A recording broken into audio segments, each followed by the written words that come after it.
Halo Jivers. Kembali lagi di Go Talks. Knowing God, knowing yourself. Kami dari Sola Scriptura Writing.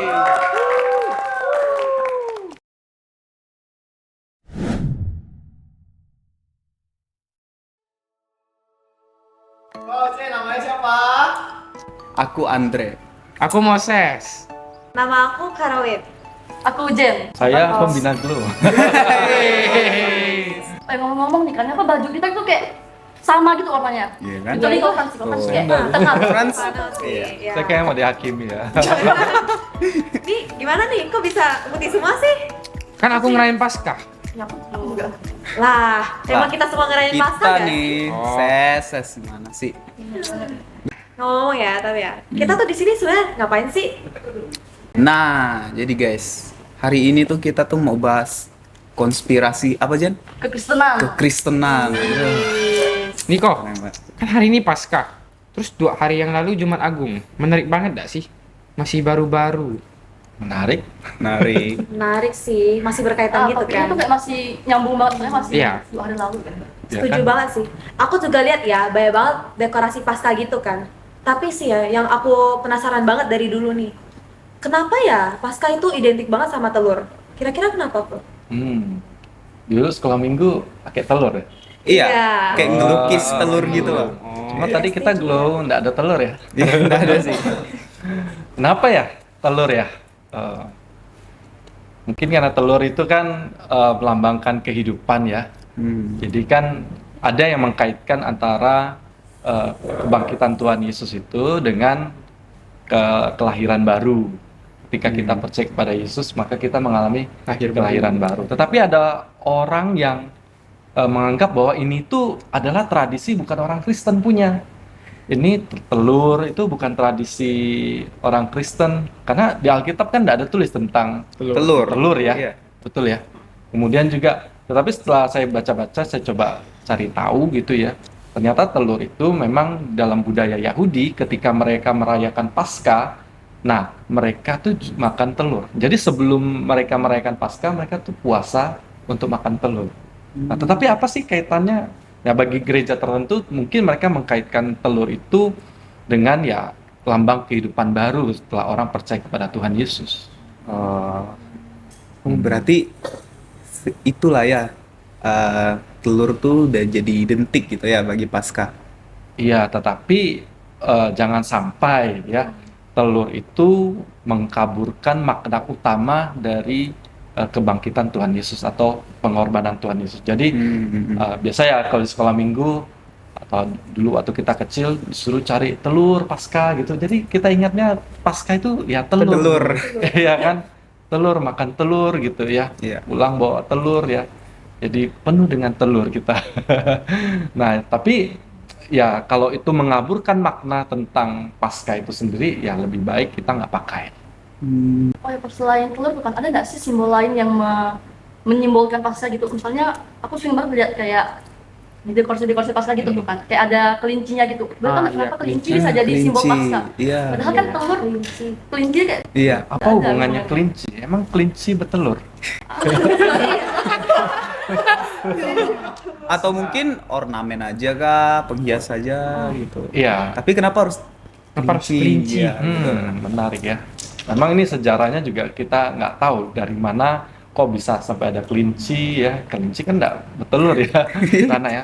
Tapi ada orang mengkaitkan ya, ini sepertinya tradisi seperti yang tadi saya katakan, telur, baik juga kelinci, itu ada yang bilang ini tradisi pagan. Ini adalah tradisi orang-orang yang tidak mengenal Allah, yang menyembah kepada berhala lah, gitu. Nah, jadi mereka mengkaitkan ya kelinci itu kan melambangkan kesuburan. Nah, lalu dikaitkan tuh dengan kekristenan yang ya berkat dan lain sebagainya. Tetapi ya sekali lagi sih kalau makna itu mengaburkan daripada makna Paskah itu ya lebih baik kita nggak pakai gitu ya. Seperti kita merayakan Paskah di Glow kan kita juga nggak memakai ornamen telur, kita juga nggak memakai ornamen kelinci ya. Tapi ada yang mengkaitkan ya itu namanya tradisi ya. Ada tradisi di gereja tertentu yang mungkin mengkaitkan di mana kelinci-kelinci itu mengerami telur-telur itu. Tapi kenapa bisa kelinci mengerami telur gitu Nggak maksudnya? tahu, mau tanya sama kelincinya kayaknya. Iya, tapi secara pastinya memang tidak tercatat terlalu Yang jelas. kenapa gereja memakai itu. Tapi memang ada beberapa gereja-gereja yang mungkin karena dulunya mereka pakai begitu, kayaknya namanya tradisi turun-temurun dipakai tanpa mereka tahu makna yang apa kaitannya dengan firman Tuhan. Tapi kok ada larangan ya sih kok? Misalnya di gereja kita kan tidak boleh memakai ornamen Santa Claus. Hmm. Dan kelinci itu gimana? Ya kalau di GKKB sendiri di gereja kita merayakan Paskah kita nggak ada pakai ornamen telur ya. Oh iya. Dan saya rasa pun mungkin yang sekarang yang sekolah minggu pun juga nggak pakai telur. Oh, udah. Udah enggak. Kok ngomong-ngomong soal simbol nih, kan Paskah sama Jumat Agung kan hari sakral Kristen. Ada nggak sih tradisi-tradisinya kok? Hmm. Ya Kayak yang, nah, seperti ya kayak kita nih kan disalib biasa gantung kain ungu, kain putih ya.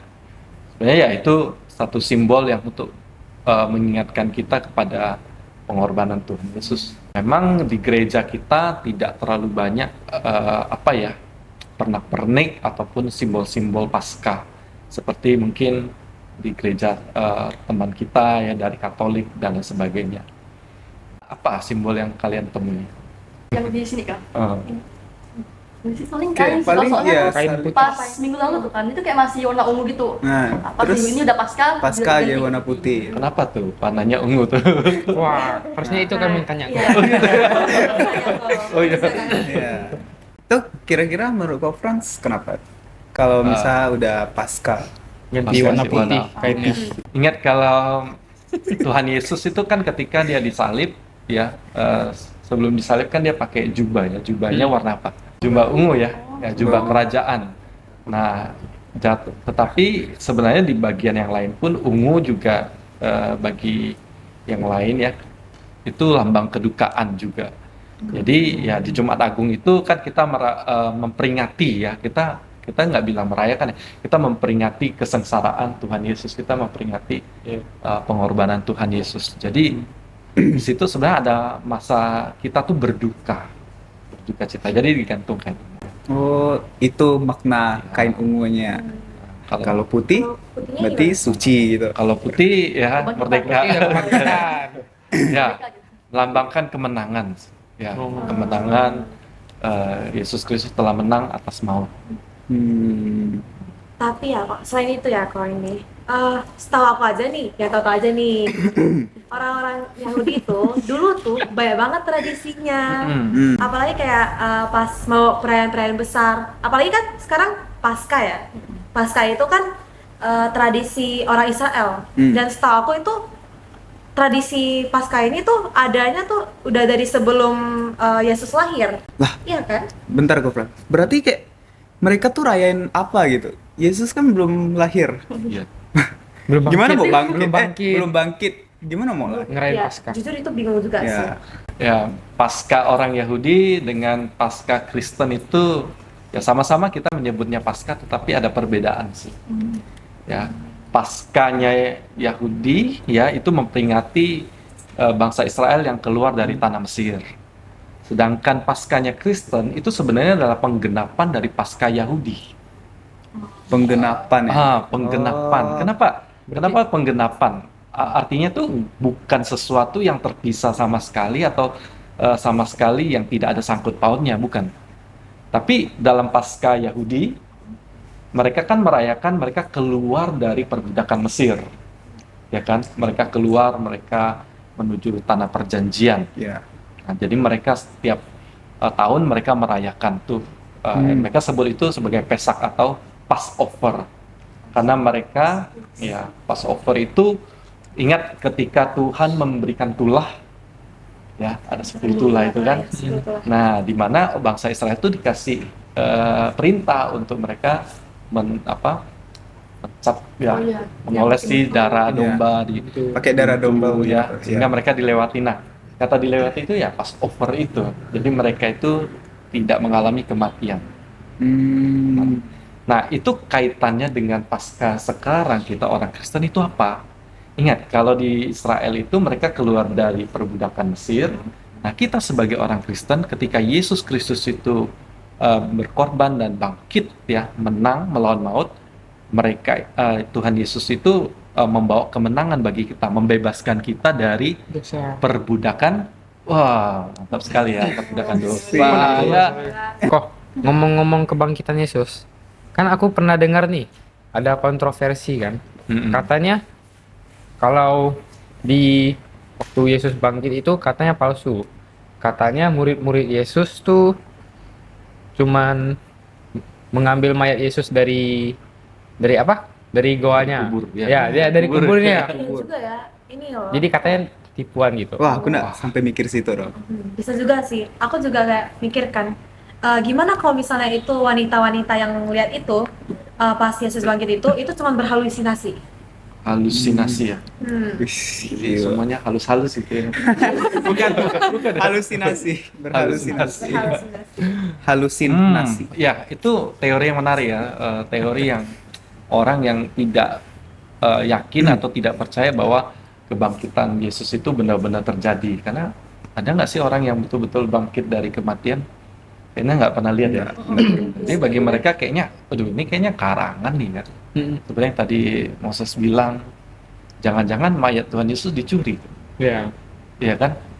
Mayat Tuhan Yesus dicuri, kemudian murid-muridnya mereka berkonspirasi itu ya, sengkongkol untuk memberitakan kepada orang-orang bahwa Yesus bangkit. Nah, kira-kira kalau begitu masuk akal nggak sih bagi kalian? Kalau misalnya secara teori ya masuk akal ya. Tapi kalau ke kitanya lagi kan kita mikirnya jadi Kayak eh, nggak percaya gitu. butuh sebuah apa ya, informasi lebih gitu untuk kita tuh mengetahui lebih kayak oh ternyata benar nih gitu. Jadi kita nggak ragu. Oke, coba nih ya, kalau mayat Tuhan Yesus itu benar-benar dicuri sama murid-murid. Kira-kira di dalam kubur di kuburan Tuhan Yesus tuh ada siapa yang menjaga sih? Ada Dia tentara kan? pengawal Ah, ya, gua. pengawal. ada yang jaga. tentara, ada pengawal yang menjaga kubur Goanya. itu. Kubur. Nah, kalau misalnya ya murid-murid Tuhan Yesus mau mencuri mayat Tuhan Yesus itu di dalam kubur itu, mungkin enggak kalau ada penjaga? Enggak sih. Ah, Ada yang jaga Iya. kan. Oh iya ya. Ada yang menjaga sih. ya ada yang jaga Harusnya nggak kan? mungkin. Pasukan Romawi kan? Iya. Hmm. Ya. Nah, pasukan Romawi itu kan kuat-kuat. Kayak ada bawa pedang, senjata, saya murid-murid nggak bawa tuh. Atau jangan murid-muridnya tuh keroyokan kan Iya. datang. Siapa tahu kayak jago Bisa. lebih jago dari prajurit yang kawal. Oh gitu ya. Terus dikalahkan. Jadi kalahin semua. Terus diambil, ya. Tapi kan pasti tentara Romawi ini akan melapor bahwa murid-murid Tuhan Yesus Mencuri. mencuri. Oh, iya. Betul kan? Betul, betul. Kalau mayat Tuhan Yesus dicuri, pasti dari tentara Romawi yang lainnya, Yang wah pasti akan Melapor. mendatangi, Datang mencari lagi gitu. murid-muridnya kan untuk mencari, mengembalikan mayat Tuhan Yesus. Kok berarti aku kepikiran kalau misalnya Yesus tuh sebenarnya nggak beneran mati, dia cuma pingsan. Karena secara sains tuh kebangkitan tuh kurang real gitu, kurang masuk akal. Kalau waktu Yesus itu disebut bangkit, ketika dia bangkit, kira-kira masih ada nggak luka-lukanya tuh? masih Oh. Masih. Masih ya? Luka apa tuh? yang yang paku tombak, ini ya, Iya, tombak. tombak. Tapi yang lain-lain Lain-lain yang Oh, dicabut, hilang itu bisa. kayaknya nggak ditulis ya. Alkitab nggak Iya. mencatat bahwa waktu Yesus bangkit itu, atau karena dia pingsan, lalu dia sadar siuman. Kalau dia sadar siuman, pasti ya lukanya penuh dengan Darah. badannya penuh dengan luka-luka cambuk ya. Iya. Ya mengerikan sekali itu, kayak zombie itu. Tapi kok bisa hilang gitu kan? Ya, jadi ingat nggak waktu ada perempuan-perempuan itu kan datang tuh mengunjungi kubur Tuhan Yesus. Nah, waktu itu ada satu Maria melihat seseorang laki-laki kan. Dia nggak kenal itu laki-laki. Dia kira itu penjaga taman di taman itu. Nah, ya karena nggak ada luka ya. Dia bilang, Tuhan mana Yesus yang dibaringkan itu? Nah, Tuhan tuh kasih tahu, ini aku gitu. Jadi kalau Yesus itu hanya pingsan, ya kemana luka-lukanya itu kan? Nah, lalu kemudian apalagi sih buktinya? Kalian ingat nggak waktu Yesus itu mau dibuktikan mati, apa yang dilakukan oleh pengawal? Nggak tahu. Ya, kalau ditusuk lambung itu Yesus yang Oh ditusuk iya. lambungnya. Terus kayak Ingat ya? dibilang. Dipatahkan kakinya. Ah, itu yang masih hidup. Iya, yang masih hidup itu dipatahkan kakinya. Kenapa sih dipatahkan kakinya? Biar memastikan semuanya mati kan. Nggak tahu. Kalau dia dipatahkan Oh, kakinya iya. kan Pasti kan kayak au gitu. Itu udah nggak bisa sih kalau patah tapi kaki. kalau dia dipatahkan kakinya, dia masih hidup. Bereaksi lah harusnya. Jadi cara matikannya gimana tuh? Jadi begini, hukuman salib itu bukan orang karena habis darah di kayu salib, bukan. Hukuman salib itu sebenarnya hukuman yang kejam di mana orang digantung di kayu salib itu bisa berhari-hari. Jadi bisa sampai beberapa hari baru meninggal tuh orang. Karena apa? Sebenarnya hukuman salib itu dia membuat orang tuh sulit untuk bernafas. Nah, jadi waktu orang disalib kan yang dipaku kalau kita lihat film di sini nih. Tapi sebenarnya di sini nih. Ya, kalau di sini waktu dipaku ya untuk berat badannya lepas. Nah, tapi Oh, iya. kemungkinan di sini. Ya, jadi waktu dia mengangkat badannya ya. Jadi untuk bernapas kan dia harus mengangkat badannya. Coba Wah, kalian kalau sakit itu. bernapas, kalian bernapas tangannya di atas terus. Susah. Pasti agak susah ya. Iya. Nah, jadi untuk dia bernapas dengan baik, dia harus mengangkat badannya dan kakinya itu juga untuk mendorong badannya. Nah, jadi kalau dipatahkan kakinya, Jadi nggak Susah otomatis nafas. dia harus pakai kedua tangannya Tangan. untuk menarik. Tapi berapa lama? Nah, tapi pada saat itu Yesus, firman Tuhan bilang, Yesus telah menyerahkan nyawanya. Ke dalam tanganmu kuserahkan nyawaku, ya. Nah, waktu itu pengawal itu menusuk lambung Tuhan Yesus dengan tombak. Keluar apa? Air ya? Betul, air. Air ya. Air dan Darah. darah, betul ya. Memastikan, takut salah. Tak boleh salah sejarah. Ya, air dan darah. Harus baca Alkitab nih ya. Ya, Jeffers juga yang di rumah harus baca. Tuh. Ya, keluar. Kenapa sih air dan darah? Kenapa dicatat air dan darah? Nah, ternyata ya di dalam penelitian ataupun di bidang medis, orang yang mati itu memang kalau ditusuk ya, itu keluar air dan darah. Jadi itu adalah cara pengawal itu untuk memastikan bahwa Yesus itu benar-benar mati. Sains Ya, udah di secara itu sains itu. Justru itu yang membuat membuktikan bahwa Yesus itu adalah Tuhan. Karena Yesus kan pernah bilang di dalam Yohanes 10, ya, aku yang memberikan nyawaku. Ya. Jadi Yesus itu sebenarnya tidak mati karena disalib. dia menyerahkan. Iya. Ya, karena dia kan nyawanya. Tuhan. Iya. Tapi dia menyerahkan nyawanya. Nah, ya sedangkan yang kanan kiri kan tidak mati. Tapi memang kalau kita lihat Yesus kan banyak mengeluarkan darah ya. Mungkin ada tulangnya juga yang patah. Sangat mengerikan ya. Iya. Bisa jadi kematiannya cepat, tetapi kalaupun kematian cepat ya, waktu Yesus ngomong ke dalam tanganmu kuserahkan nyawaku, kalau dia bukan Tuhan, mungkin waktu dia ngomong gitu 5 menit kemudian baru dia mati, atau 1 jam kemudian baru dia mati gitu kan. Iya, iya. Tapi pada saat itu dia Mati. menyerahkan nyawanya. Jadi disitulah bukti bahwa Yesus itu tidak pingsan. Aku pernah dengar juga kan, ada konspirasi tuh yang bilang kan, kalau misalnya orang yang disalibkan tuh bukan Tuhan Yesus. Jadi betul tuh, ada yang berkata bahwa ada 3 nggak salah beberapa teori gitu ya. Jadi ada yang mengatakan bahwa teorinya yang pertama, yang menggantikan Yesus itu adalah Yudas Iskariot. Ya.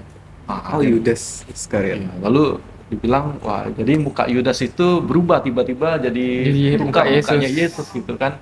Ini karena Yudas ini jahat kan, udah yang disalib gitu. Ya, wah, Tapi seru juga. emang bisa gitu kok. Iya, itu gimana konsepnya ya berubah muka gitu. Ya, kalau begitu kan berarti tidak sesuai Alkitab. Iya. Ya kan, berarti nggak tercatat Alkitab. Tapi bagaimana? Jangan-jangan Alkitab kita yang salah atau cerita itu yang betul? Ya. Nah, ada lagi, bukan hanya Yudas, tapi ada juga orang yang membantu memikul salib Tuhan Yesus. Simon dari Kirene.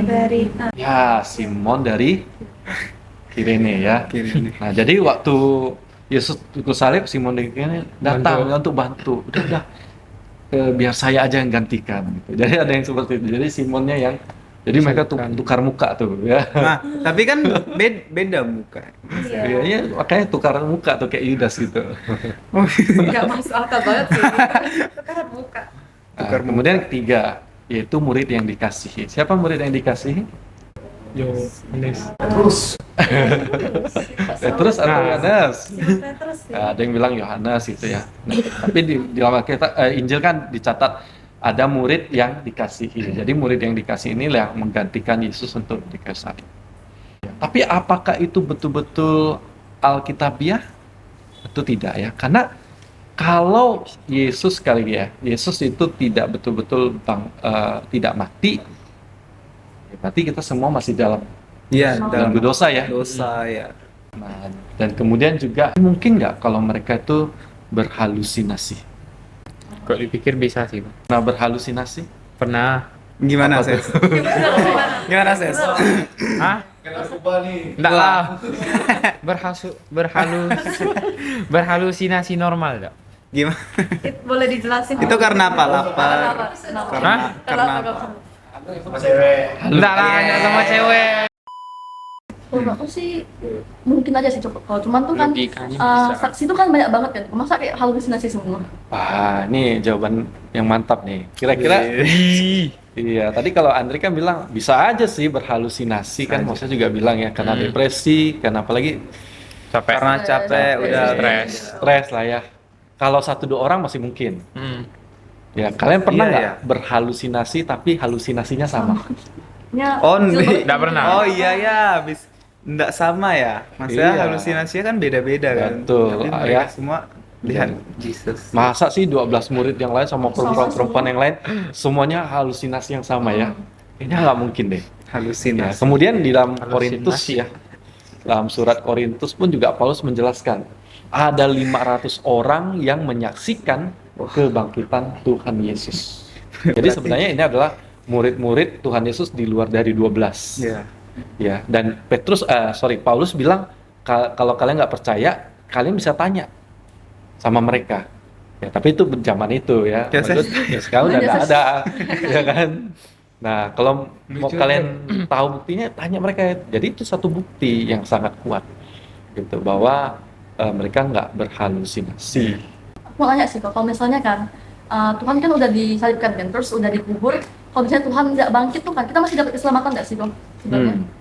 Ya, makanya di dalam surat Korintus ya, Paulus itu menjelaskan bahwa kalau Yesus itu tidak bangkit, maka sia-sialah iman kita. Nah, kalau Yesus itu bukan orang yang benar, dia orang yang hanya mengaku-ngaku saja, atau bilang Asal-asalan gitu. kan. asal gila gitu kan, dia mengklaim bahwa dirinya Tuhan. Menurut kalian ketika Yesus mati di kayu salib, dibangkitkan enggak tuh? Kalau dia bukan Tuhan, Enggak. Enggak sih. Enggak. ya kan? Kalau dia tidak seluruh perkataannya itu bohong, mungkin nggak dia dibangkitkan? Nggak mungkin. Nah, justru kebangkitan itu membuktikan bahwa Allah membenarkan apa yang dilakukan oleh Yesus Kristus. Nah, jadi ini penting untuk orang Yahudi. Oke, satu lagi ya. Nah, menurut kalian kalau murid-murid Tuhan Yesus itu berbohong, berkonspirasi itu mereka setia kawan, mungkin nggak mereka itu semuanya berani mati martir? Kalau aku jadi mereka sih nggak berani sih. Kalau kayak masa menaruhkan nyawa buat kebohongan kan kayak. Iya. Bayangkan ya, kayak Yakobus, dia mati dipenggal kepalanya.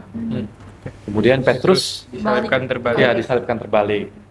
Kemudian Thomas pergi Pergi memberitakan ke- Injil sampai ke India ya. sampai berani merelakan nyawa mereka. Bahkan Paulus sendiri ya bahkan berani tuh sampai menderita di penjara dan lain sebagainya. Kalau mereka itu berbohong kayaknya nggak mungkin deh. Ya, lebih enak mereka pulang ke rumah masing-masing kan. Iya. Mereka Banyak hidup hal dengan lebih keluarga. enak gitu Kembali daripada kayak pekerjaan, Iya. ya kan? Apa sih untungnya mereka berbohong lalu mereka mati sia-sia seperti itu kan? Nggak mungkin lah. Jadi, nah kalau memang Tuhan Yesus itu berbohong, kalau Yesus kalau berbohong, murid wah. Tuhan Yesus ya Muridnya, itu ya. berbohong, ya gampang saja. Tinggal orang-orang Yahudi itu tinggal cek ke kubur Tuhan Yesus. Nih kalian nih bohong ya. Nih, ini buktinya mayat Tuhan Yesus masih ada. Nah, tapi justru kubur Tuhan Yesus itu kok kosong. Makanya kayak ada lagu yang kita nyanyi itu. Kubur kosong Oh, iya, membuktikan buktikan dia hidup. Nah, itu dia. Oke. Oke, sampai sini aja pembicaraan kita hari ini. Sampai jumpa di Glow Talk selanjutnya. Knowing God, knowing yourself. Sola Scriptura, Signing out. Woo!